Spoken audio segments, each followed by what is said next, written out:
Bon matin à vous. Récemment, j'étais dans ma voiture et ça m'arrive de réfléchir dans ma voiture. J'espère que vous aussi. Et puis, mon attention s'est portée vers une voiture qui en a laissé passer une autre devant elle pour qu'elle puisse s'engager sur l'autoroute. Et puis, ça m'a amené tout un fil que j'aimerais vous partager aujourd'hui comme pensée du jour. Je ne sais pas si vous êtes bon pour laisser passer les autres, vous, sur l'autoroute. Tu sais, quand il y a quelqu'un qui arrive un peu plus serré ou qu'on est dans le trafic, puis ça avance pas vite, puis là, il y a quelqu'un qui met son clignotant pour passer devant vous. Je ne sais pas si vous êtes du genre à vous coller sur le véhicule en avant ou laisser plus d'espace. Et puis, je réfléchissais à ça, puis je me suis rappelé qu'à la Ville de Québec, il y avait une campagne de sensibilisation pour la conduite automobile.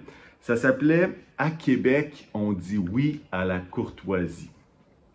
Et puis, c'est drôle parce que, je me suis dit, qu'est-ce que ça devrait être le slogan de la Ville de Montréal, parce qu'eux ne sont pas rendus là, tu sais. Puis, sans offense, mais leur slogan pourrait être « Sais-tu conduire? » Ah, je vous agace. Mais, une chose est vraie, c'est que quand on va à Montréal, on se rend compte que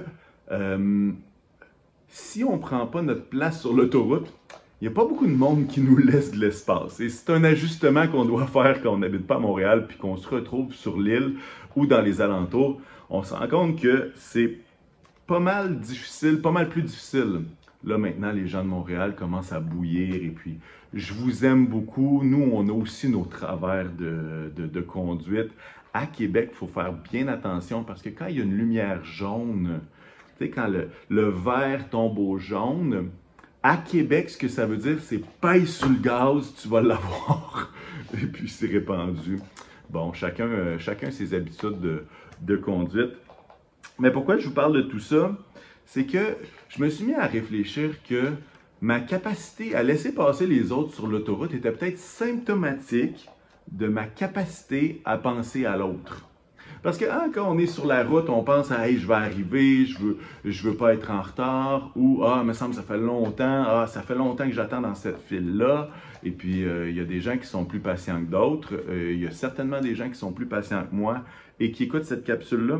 Mais je me suis dit « Hey, est-ce que ma capacité à laisser passer les autres sur des voies d'accès, quand je suis dans le trafic, ne pourrait-elle pas être symptomatique de ma capacité à penser aux autres? » Et ça m'a amené à un verset qui m'est revenu en tête dans Philippiens 2 et verset 4, qui va dire que chacun de vous, au lieu de regarder à ses propres intérêts, regarde aussi à ceux des autres, que votre attitude soit semblable à celle de Jésus-Christ.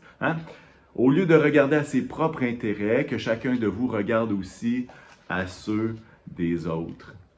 Et c'est drôle parce que Dieu prend toutes sortes de petites situations dans notre vie pour nous parler, pour même des situations banales, comme quand on conduit dans la voiture, puis qu'au final, on est quasiment en mode préprogrammé, dans le sens que ça fait tellement souvent qu'on prend la même route pour aller au travail, que c'est comme si c'était une autoroute dans notre tête.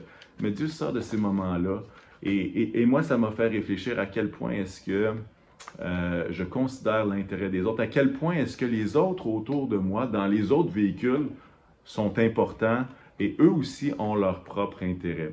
C'est drôle parce que lorsqu'on est dans notre voiture, lorsqu'on voit quelqu'un qui est comme agressif pour passer, on se dit toujours « Bon, c'est un malade. Ah bon, il n'a pas d'allure, lui. Coudon, il pense juste à lui. » Mais c'est rare qu'on réfléchit à savoir « peut-être que lui, c'est sa première journée de travail. » qui va peut-être arriver en retard, puis il est vraiment pressé pour une raison X, Y, Z, ou il y a quelqu'un qui l'a appelé qui avait un besoin urgent, puis il se dépêche pour y aller, ou une femme qui est en train d'accoucher dans la voiture, puis le gars veut pas salir sa banquette, fait qu'il se dépêche d'aller à l'hôpital. Vous voyez, là, je fais plein de scénarios, mais tu sais, dans notre tête, on voit toujours le caractère, on suppose un caractère malveillant de la personne qui fait ça, plutôt que de considérer qu'il y a peut-être autre chose en arrière.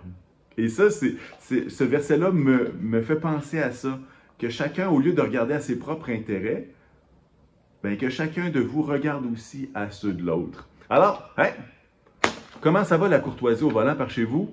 J'espère que vous appréciez cette petite pensée Et puis les gens de Montréal, je vous aime beaucoup, beaucoup, mais j'aime mieux conduire à Québec qu'à Montréal.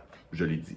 Alors, allez, soyez bénis tout le monde, puis que notre capacité à voir l'intérêt de l'autre aille de mieux en mieux, grandisse graduellement. Alors, soyez bénis, salut!